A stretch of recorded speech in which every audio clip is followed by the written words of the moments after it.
आज की इस वीडियो में बात करते हैं प्रैक्टिस सेट नंबर 1 है, जो उत्तर प्रदेश पुलिस की परीक्षा के आधार पे सामान्य ज्ञान के 25 क्वेश्चन पे आज बात करेंगे।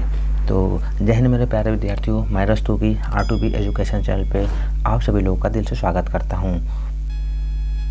तो स्टार्ट करते हैं। पहला क्वेश्चन की बात करेंगे। तो पहला क्वेश्चन क्या दिया है? तो पहला क्वेश्चन दिया है कि हड़प्पाई स्थलों में कांस्य की मूर्ति हड़प्पाई स्थलों में कांस्य की नर्तकी की मूर्ति कहाँ से प्राप्त हुई थी? तो आंसर होगा मोहनजोदड़ो से। कहाँ से प्राप्त हुआ था? तो मोहनजोदड़ो से प्राप्त हुआ था। तो ऐसे बात से बात करते हैं ना, तो क्वेश्चन के आधार पर बात किया जाए तो जो हड़प्पा स्थल में एक कांस्य की मूर्ति थी जो नृत्य करती हुई प्राप्त की गई थी, जो यहाँ मोहनजोदड़ो से प्राप्त हुआ था। तो मोहनजोदड़ो का अर्थ होता है मृतकों का टीला कहा जाता है। जो मोहनजोदड़ो सिंधु नदी किनारे स्थित है, जो मोहनजोदड़ो कहाँ पड़ता है? पाकिस्तान में पड़ता है। तो मोहनजोदड़ो की खोज की बात करेंगे तो 1922 ईस्वी में राखादास बनर्जी ने खोज की थी। तो दूसरा क्वेश्चन की बात करेंगे तो आर्य भारत सबसे पहले कहाँ बसे थे? तो आंसर होगा पहला आंसर होगा ए, कहाँ बसे थे? सप्तचंदो प्रदेश में बसे थे। कहाँ बसे थे? सप्तचंदो प्रदेश में बसे थे। तो सप्तचंदो प्रदेश की बात करेंगे तो ये इसका जो पता होता है ऋग्वेद से मालूम चलता है। तो इससे पहले की बात करेंगे तो एक विद्वान थे मैक्स मूलर ने आर्यों को मध्य एशिया का निवासी बताया था। तो आगे देखते हैं। तो बौद्ध धर्म क्वेश्चन नंबर 3 की बात करेंगे तो चौथे बौद्ध संगति का आयोजन किसके शासनकाल में हुआ था? चौथे बौद्ध संगति का जो आयोजन किसके शासनकाल में हुआ था? तो आंसर होगा कनिष्क के शासनकाल में हुआ था। किसके शासनकाल में हुआ था? कनिष्क के शासनकाल में हुआ था। तो इस प्रकार से बात करते हैं तो कनिष्क का जो शासनकाल की बात करेंगे तो प्रथम शताब्दी ईसा पूर्व में चौथे बौद्ध संगति का आयोजन हुआ था। जो आयोजन की बात करेंगे तो यह कुंडन वन अर्थात कश्मीर में पड़ता है। तो चौथा क्वेश्चन की बात करेंगे। चौथा क्वेश्चन की बात किया जाए 1857 ईसा पूर्व के विद्रोह के समय 1857 के विद्रोह के समय भारत का गवर्नर जनरल कौन था? तो आंसर होगा ऑप्शन नंबर 20। कौन होगा? ऑप्शन नंबर 20 लॉर्ड कैनिंग था।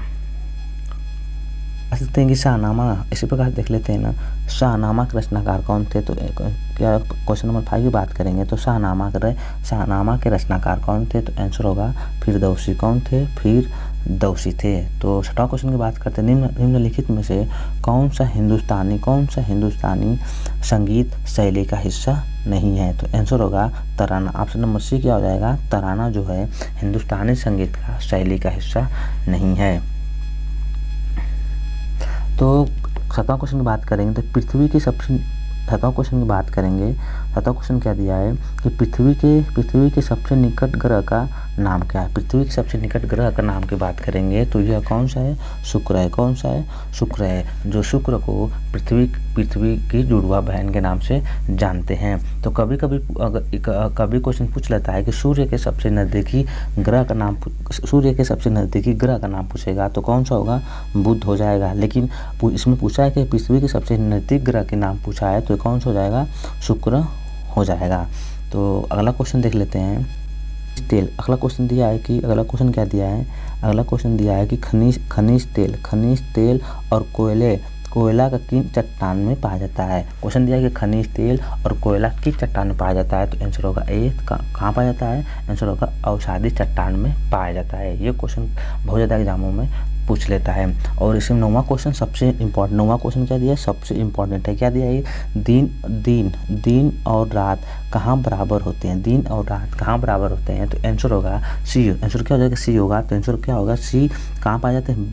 विषुवतीय रेखा पर पाए जाते हैं। तो इसी प्रकार से अगला क्वेश्चन देख लेते हैं। अगला क्वेश्चन दिया है कि 10वां क्वेश्चन हीराकुंड बांध है। 10वां क्वेश्चन दिया हीराकुंड बांध किस नदी पर? हीराकुंड बांध किया दिया है कि किस नदी पर बनाया गया है? तो आंसर होगा ऑप्शन नंबर सी। कहाँ पे? महानदी पर बनाया गया बनाया गया है। अगर पूछेगा हीराकुंड बांध किस राज्य में पड़ता है, तो यह झारखंड राज्य में पड़ता है। तो हीराकुंड बांध की बात करेंगे तो यह महानदी पे पड़ता है। अब क्वेश्चन नंबर 11 की बात करेंगे, संविधान सभा। क्वेश्चन नंबर 11 की बात करेंगे, संविधान सभा ने राष्ट्रीय गान को कब स्वीकार किया गया? तो आंसर होगा ए, ऑप्शन नंबर ए हो जाएगा, 11 का ए हो जाएगा। कौन होगा? 24 जनवरी 1950 ईस्वी में संविधान सभा ने राष्ट्रीय गान को स्वीकार किया था। और कभी कभी क्वेश्चन पूछ लेता है कि राष्ट्रीय गान को सबसे पहले कहाँ गाया गया था? तो राष्ट्रीय गान को सबसे पहले 1911 ईस्वी में कोलकाता में गाया गया था। तो इसी प्रकार से अगला क्वेश्चन देख लेते हैं।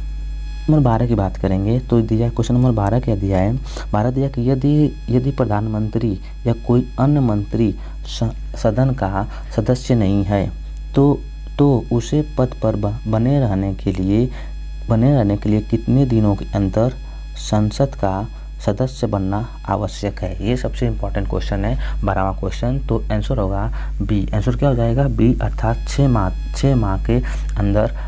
माह के अंदर संसद का सदस्य बनना आवश्यक है। तो अगला क्वेश्चन दिया है 13 क्वेश्चन क्या है? 13वां क्वेश्चन दिया है कि राज्य की कार्यपालिका का मुख्य कौन होता है? तो आंसर होगा बी, कौन होता है? राज्यपाल होता है। कौन होता है?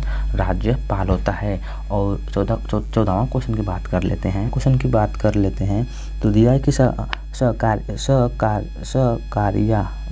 सरकारीय आयोग का संबंध। 14वां क्वेश्चन ये सबसे इम्पोर्टेंट, ये क्या है कि सबसे इम्पोर्टेंट है। पूछा है कि सरकारी आयोग का संबंध किससे है? तो आंसर होगा, आंसर कौन हो जाएगा? ए हो जाएगा, केंद्र राज्य से संबंध है। कभी कभी पूछ लेता है कि सरकारी आयोग का गठन कब हुआ था? तो सरकारी आयोग का गठन 1988 ईस्वी में हुआ था। कब हुआ था? 1988 ईस्वी में सरकारी आयोग का गठन हुआ था 1988 ईस्वी में, जो केंद्र और राज्य से संबंधित है। तो अगला क्वेश्चन देख लेते हैं। अगला क्वेश्चन दिया है कि द्वितीय पंचवर्षीय योजना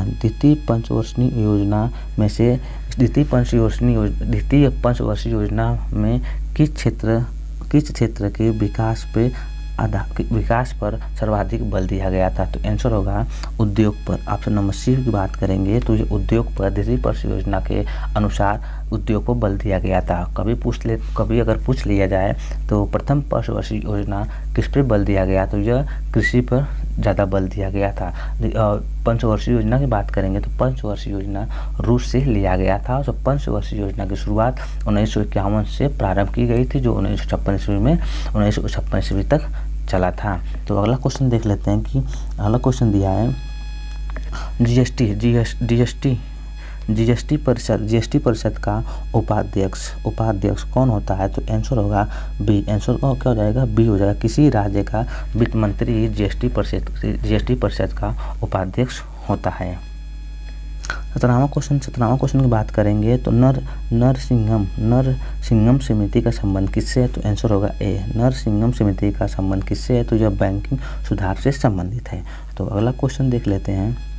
बात करेंगे तो केंद्र सरकार की बात करेंगे तो केंद्र सरकार के बजट के चालू खाते में व्यय सबसे बड़ी मद है। सबसे बड़ी क्या है? मद की बात करेंगे। केंद्र सरकार के बजट के चालू खाते से व्यय सबसे बड़ी मद की बात करेंगे तो यह भुगतान से, ऑप्शन नंबर डी की हो जाएगा। क्या हो जाएगा? ब्याज भुगतान से संबंधित होगा। तो अगला क्वेश्चन की बात करेंगे तो अगला क्वेश्चन क्या दिया है? अगला क्वेश्चन दिया है कि उत्तर प्रदेश में किस वर्ष राजस्व परिषद का स्थापना किया गया था? तो ऑप्शन नंबर डी हो जाएगा, 1831 ईस्वी में राजस्व परिषद का स्थापना किया गया था।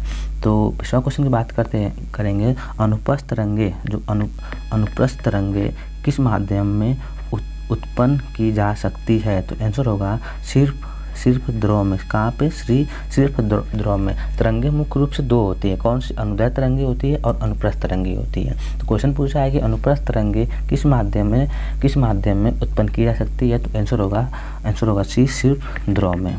इसी प्रकार से अगला क्वेश्चन देख लेते हैं। क्वेश्चन क्या दिया है, सूर्य से पृथ्वी पर ऊष्मा का संचरण किस विधि के द्वारा होता है। ये भी क्या है, ये भी वेरी इंपॉर्टेंट है। तो यह ऑप्शन नंबर सी हो जाएगा विकिरण। ऑप्शन सी हो जाएगा कि विकिरण। सूर्य से पृथ्वी पर ऊष्मा का संचरण किस विधि द्वारा होता है, तो यह विकिरण विधि द्वारा होता है। किस विधि द्वारा होता है, विकिरण विधि द्वारा होता है। तो अगला क्वेश्चन देख लेते हैं। अगला क्वेश्चन दिया है कि निम्न में से कौन सा युग्म सुमेलित नहीं है। क्वेश्चन दिया है कि कौन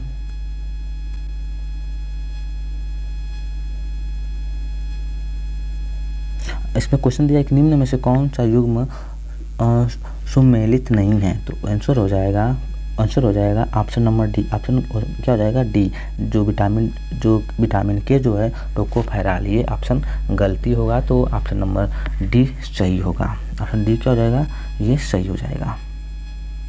बात करते हैं 23वां क्वेश्चन की बात किया जाए। 23 क्वेश्चन की बात की लिया जाए। 23 क्वेश्चन दिया है कि लॉन्ग ऑफ टू फ्रीडम निम्न में से किसकी कृतियाँ हैं। तो आंसर होगा ए, नेल्सन मंडेला की। किसकी कृतियाँ हैं, नेल्सन मंडेला की। लॉन्ग वॉक टू फ्रीडम की बात किया जाए तो नेल्सन मंडेला का कृतियाँ हैं। उसके बाद 24वां क्वेश्चन की बात किया जाए तो उत्तर प्रदेश के शैक्षणिक अनुसंधान एवं विकास परिषद की स्थापना की बात किया जाए तो ऑप्शन नंबर ए हो जाएगा 1981 ईस्वी में इसकी स्थापना की गई थी। उत्तर प्रदेश शैक्षणिक अनुसंधान एवं विकास परिषद की स्थापना 1981 ईस्वी में की गई थी। तो अगला क्वेश्चन देख लिया जाए। 25वां क्वेश्चन दिया है कि उत्तर प्रदेश में उर्दू प्रशिक्षण एवं अनुसंधान केंद्र अवस्थित है। तो आंसर क्या हो जाएगा, ऑप्शन नंबर ए लखनऊ में। कहाँ स्थित है, लखनऊ में उत्तर प्रदेश में उर्दू प्रशिक्षण एवं अनुसंधान केंद्र अवस्थित है। तो यह लखनऊ में स्थित है। ये भी क्वेश्चन पूछा गया था। तो उर्दू की बात की जाए उत्तर प्रदेश का राष्ट्रीय भाषा जो प्रथम भाषा तो हिंदी है और उसके बाद दूसरी भाषा की बात की जाए तो उर्दू है। और क्वेश्चन नंबर 26 की बात की जाए। क्वेश्चन नंबर 26 क्या दिया है, 26 दिया है कि उत्तर प्रदेश में लोकगीतों की काफ़ी प्राचीन परंपरा रही है। कौन सी काफ़ी ज़्यादा प्राचीन परंपरा रही है। बताइए कि ढोला लोकगीत निम्न में से कहाँ प्रचलित है। तो आंसर होगा आगरा। आंसर क्या हो जाएगा, आगरा। ए हो जाएगा आगरा और मेरठ में ढोला लोकगीत प्रचलित है। इसी प्रकार से तो 3 क्वेश्चन है, आपको कमेंट बॉक्स में जरूर बताइएगा। पहला क्वेश्चन दिया है कि मलेशिया की राजधानी कहाँ पे स्थित है। दिया है कि इसमें मलेशिया की राजधानी की बात की जाए, बताना है कि मलेशिया की राजधानी कहाँ पे है। और दूसरा क्वेश्चन दिया है कि लेबनान की मुद्रा क्या है। और तीसरा क्वेश्चन की बात की जाए विश्व जल दिवस कब मनाया जाता है। ये तीनों क्वेश्चन आपको कमेंट बॉक्स में जरूर बताइएगा। अगर आपको यह वीडियो अच्छा लगा होगा तो हमारे चैनल को जरूर सब्सक्राइब करिएगा, लाइक करिएगा और कमेंट बॉक्स में जरूर बताइएगा। अगर कोई भी कुछ गलतियाँ हो तो कमेंट बॉक्स में जरूर बताइएगा। हम उस गलतियों को सुधार करने के लिए प्रयास करेंगे। तो इसी प्रकार से मिलते हैं नेक्स्ट वीडियो में। जय हिंद।